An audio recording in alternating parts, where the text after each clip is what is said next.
Praise the lord. కొరింథీయులకు రాసిన 2వ పత్రిక 13వ అధ్యాయము 5వ వచనము. మీరు విశ్వాసము గలవారై ఉన్నారో లేదో మిమ్మును మీరే శోధించుకుని చూచుకొనుడి, మిమ్మును మీరే పరీక్షించుకొనుడి. దేవుని యందు విశ్వాసం ఉంచినప్పుడు ఎంతటి విపత్కరమైన పరిస్థితులు ఎదురైనప్పటికీ కలవరపడము, కలత చెందము. యూదా బెత్లెహేములో గొప్ప కరువు సంభవించుట వలన పంటలు పండలేదు. దాంతో ఎలీమెలెకు తన భార్య అయిన నయోమిని తన 2 కుమారులను తీసుకొని పొరుగుననున్న మోయాబు దేశానికి వలస వెళ్ళాడు. సమస్త పాపములకు దుర్నీతికి నిలయమైన మోయాబు దేశంలో కొంతకాలం నివసించిన తరువాత ఎలీమెలెకు మరణించాడు. అతని 2 కుమారులైన మహలోను, కిలియోనులు మోయాబు స్త్రీలను వివాహం చేసుకున్నారు.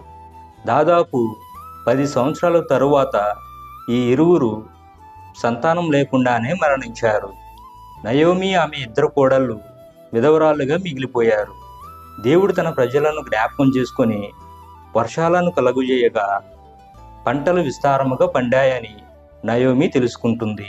దాంతో నయోమి తిరిగి తన స్వదేశానికి ప్రయాణమయ్యింది.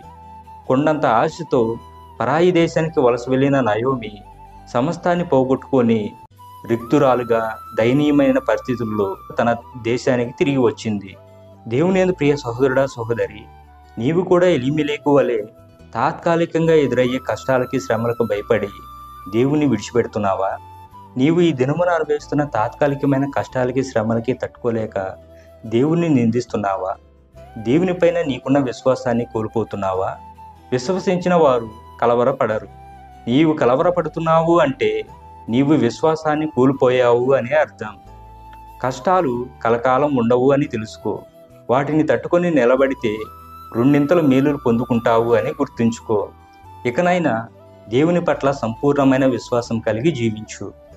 నీ విశ్వాసం అత్యధికమగునుగాక.